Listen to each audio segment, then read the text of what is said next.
What's up again, everybody? Happy WWE US release date, everybody. Today is officially the day, well, I'm recording this on Wednesday. Yeah, today is officially the day that the WWE campaign box and accompanying team packs are released. I'm probably making this video today, but then releasing it tomorrow, so happy day yesterday, I guess. I haven't gotten my hands on the set yet. I'll be playing for the first time with it tomorrow, which is super exciting, and I will be streaming it, I believe, as well.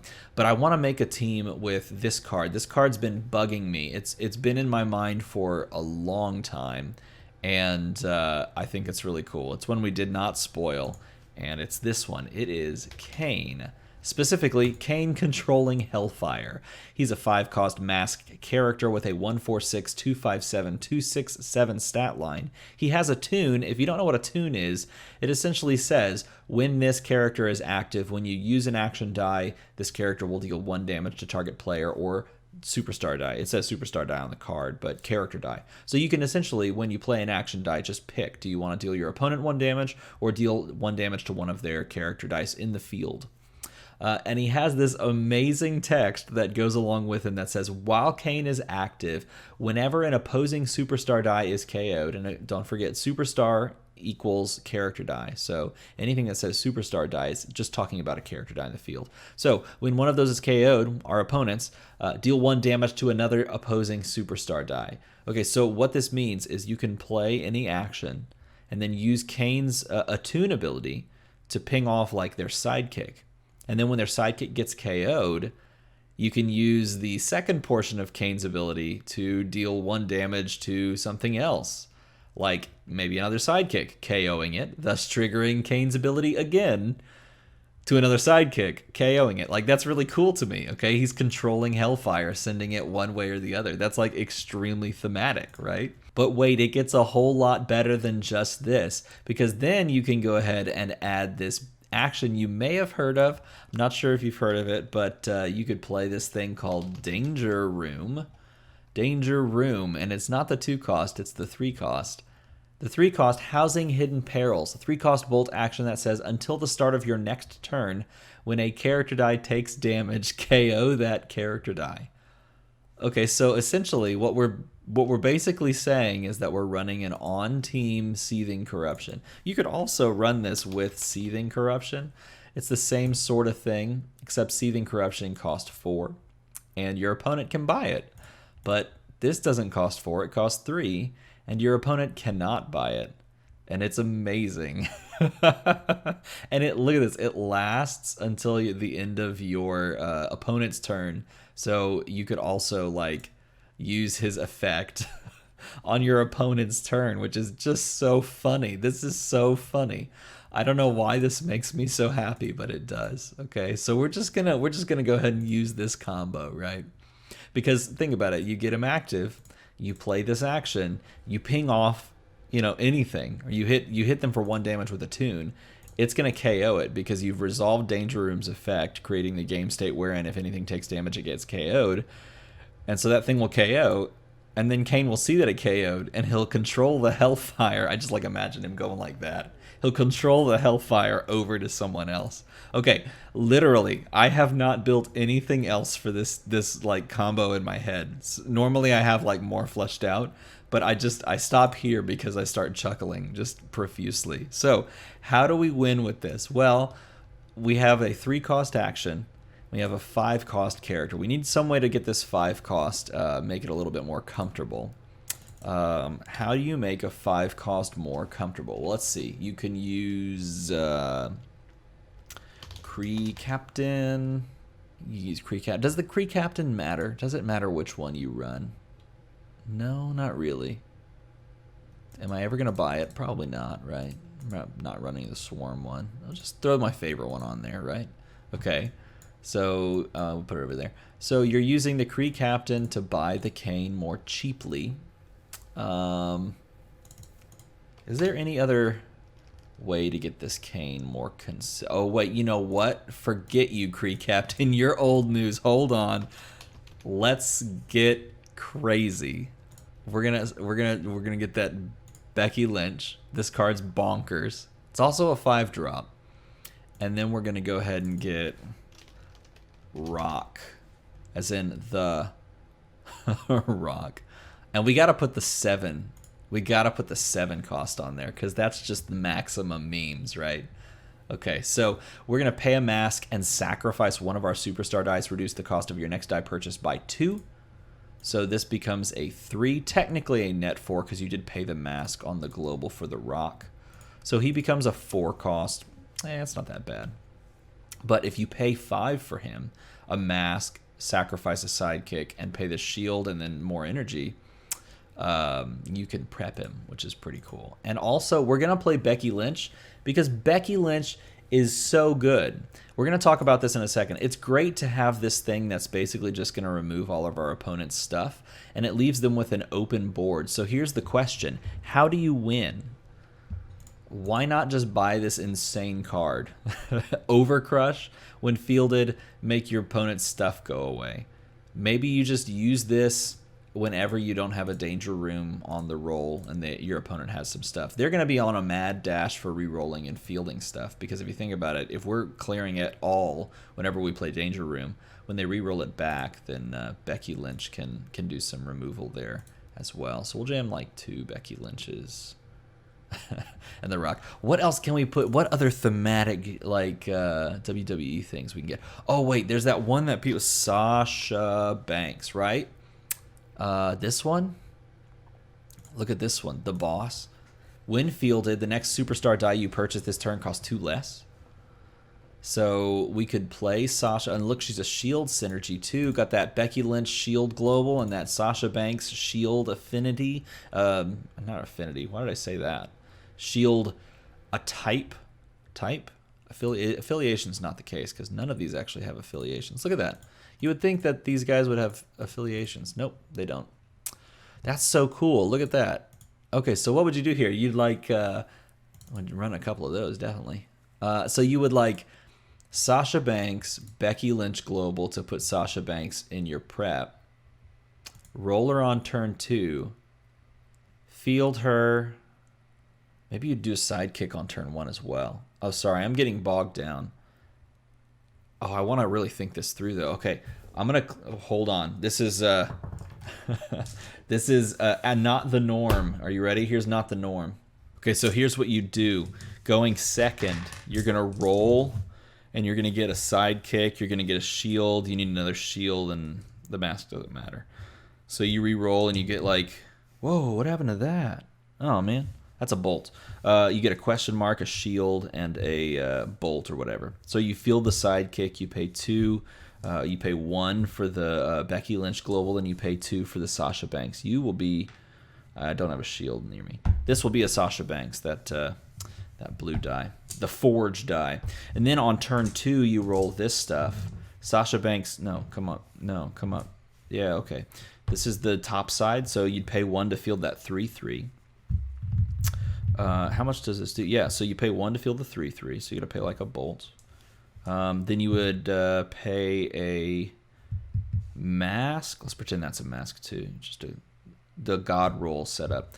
Mask to KO this, making Kane 2 less to purchase, right? This made it 2 less to purchase. So Kane cost 1. Shield, Becky Lynch global. Kane for 1. Prepped turn 3. You could roll a Kane if you wanted to. How fun is that? Bag reload is clean. You got 8 sidekicks, so 4 sidekicks there. And then you roll, this is Kane, standing in for Kane, right? And then you roll this stuff, and then you just need, like, re-roll this for a shield. No, become a shield. Okay, good enough. Then you feel the sidekick, and you... oh, you got to pay 3, though. Yeah. Maybe you don't need that as that. You would want it as like a shield again. You'd pay 3 and a shield. The shield for the Becky Lynch global, the 3 for the what is that thing called? Danger room. And then on turn 4, you clear their board. I guess they don't have much on turn 4, so you don't have to rush for it. But how interesting is that? Look at that, Sasha Banks killing it over here, making things so easy. If you couldn't tell, I'm pretty hyped for these new cards. These new cards are so good. They're so cool. If you don't enjoy them, I understand. Maybe you don't like the aesthetic, maybe the theme or the IP is not for you. But if you enjoy Dice Masters and the mechanics of it, then this set is for you. If you don't enjoy Dice Masters, I don't know why you're watching this video, but maybe you're interested and you would enjoy it if you tried it, so you should definitely try it. Okay, so moving on. What else do we add to this team to not die? What stops this combo from going off? Things that blank and things that stop you from rolling this action. So the obvious choice would be like just go Shriek, right? You just get the Shriek in there. The Shriek Sonic Beam, when fielded, blank your opponent's card so they can't blank yours. But instead of doing that, let's just throw more Intimidate on there, because Intimidate's a fun keyword. So let's do the Gazer, or if you listen to the MOD, it's the Geezer. No, wait. Who says Geezer? They all say Geezer. Who knows? It's one of the 2 podcasts that I listen to. So congratulations. If you are Arj and you're watching, not only is your name in the bottom there for being a patron, but also I listen to your podcast, and it's thoroughly enjoyable. And if you're the MOD guys, I also listen to your podcast, and it is a podcast. Tiny Beholderkin. No, not that one. Evil Familiar. There it is. That's the one. Oh, I couldn't leave you hanging. No, MOD guys, it's thoroughly enjoyable as well. I listen to you on the drive home, and I laugh uproariously. But I just like British humor. Maybe that's just me, and you guys are funny. Okay, so that worry... We don't have to worry because of this as much about things like... Shriek. Scarlet Witch is a problem. Scarlet Witch is a problem. This is the one. It's right at the top. I'm done. Scarlet Witch is a problem because it's going to stop us from rolling our Danger Room. So, I mean, maybe we just like Sararak. I don't like putting this many well, I mean, I do it a lot. Putting this many globals onto a team. So here's the thing. If our opponent has an open board, like a wide open board, how much do we actually need to kill him? Let's say he's averaging a 5-7, 1 Sasha Banks to buy him, averaging a 2-3, so that's 7 damage. Maybe you buy one of these gazers, it's 8. Your real damage is here. 8 plus 7 is 15, so you don't quite get there with just like one of each.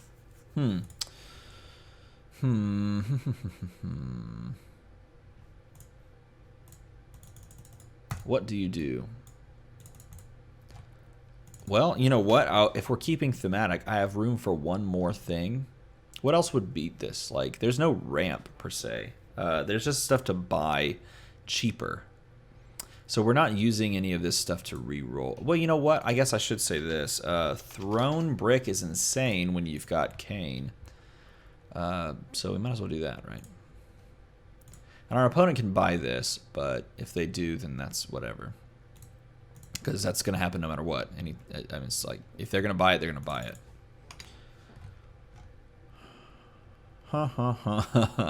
Wait a minute, hold on. Is there anything fun? Tag out would be. Well, no, because...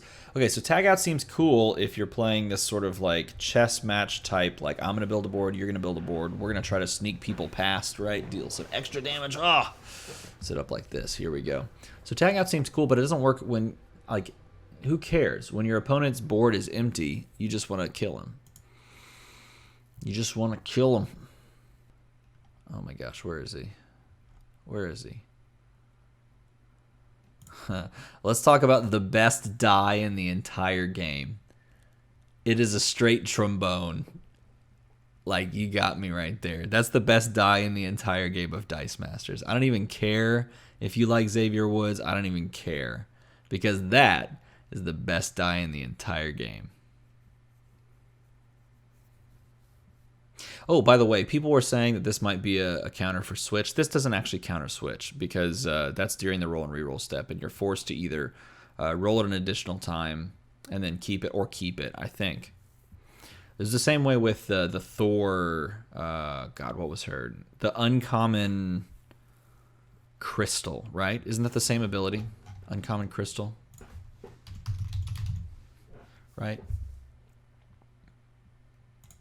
This one is a common. It's the same ability, and this did not counter switch. So unfortunately, does not counter switch that version. It'd be cool if it did, because Switch sucks. So it'd be nice if it did, but it doesn't. Let's see. Is there anything else in here that we can tuck in? Like run Undertaker next to Kane? We're playing a bunch of actions anyway.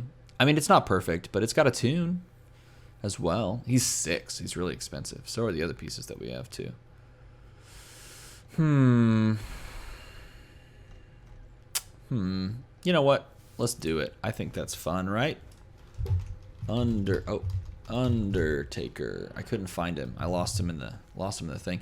The other option is to do not that one. I think it's worth it. Managed by Paul Bearer. There he is. So we got a bunch of expensive stuff, but you know what? We have ways to make them cheaper. We got Sasha Banks, which when fielded makes it cheaper. We've got Gazer, which feeds your shield globals here. That's also cheap, and you can just buy up some of those and prep them so that you can use them as double energy, which is like an old school way of ramping. You've got the Rock Global, which allows you to pay that mask. We don't have like a low-cost mask. That's probably what we need. Maybe we swap out something for like the low-cost mask. Maybe this Undertaker becomes that. It is interesting, though. Maybe you just get lethal with Undertaker and you put on the, what do you call it? Put on the Stat Flip Bizarro Global. 36, 3749, 976. Maybe that is worth it. Maybe that's just how you win. You play the brothers. You just go for it. Seems interesting. We need another basic action too. What's a good basic action? Well, let's run a basic action from the new stuff, shall we? WWE, show me your basic actions. Oh wait, I should just do this. Type basic actions. There we go. Shout out to Truby for making all of these amazing changes so that we could all use this tool. And doing it so quickly as well. This is such a cool global.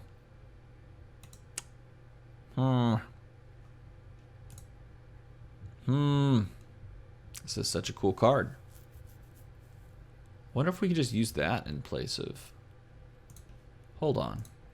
Oh man, see, I'm already just getting carried away with all of this new stuff.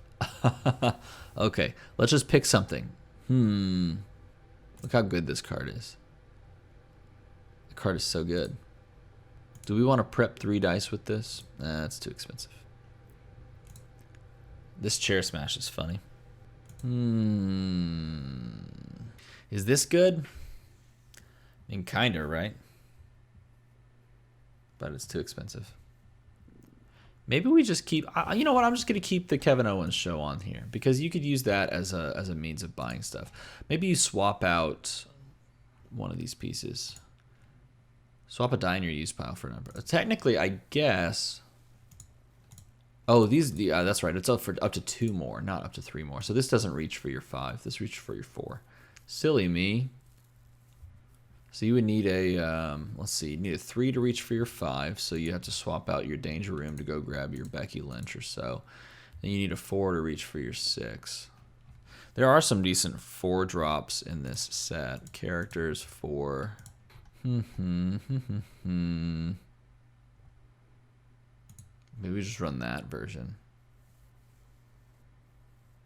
Yes, let's do it. That seems really good, actually. This totally bridges. Where'd she go? I lost her. Oh my gosh, I lost her. Where'd she go? Oh, she's right there. Okay. So now we still have access to the global. Yeah, okay.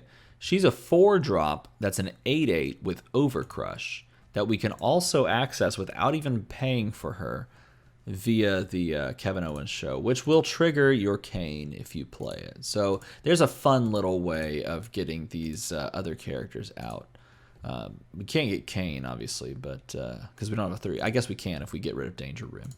But you swap out a Gazer, put it back on the card, and then put a Becky Lynch in the use pile in its place. That's pretty cool, man. That's really, really cool.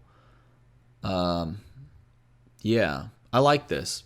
You got to have the Acererak on there, of course, for the rerolls. Roll it through Switch, you know? You got to roll it through Switch. Technically, yeah, technically you can also use this effect to buy a Danger Room.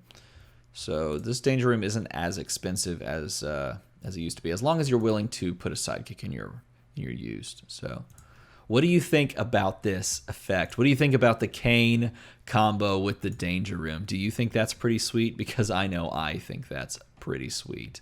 Also, do you notice I made a little thingy? I'll try to point to it. It's right. Oh, God, I can't. Oh, there we go. It's right there. See it? See it? I made a thingy. Those are all the people that chose to support me on Patreon. If your name is in that, you're the best.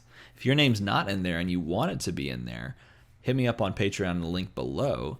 And if you want to join the Discord, we're hanging out on Discord as well. Feel free to stop by. If you have some cool new combos with this set, like that have come from this set, let me know in a comment below. We'll feature them in a community build combo breakdown video.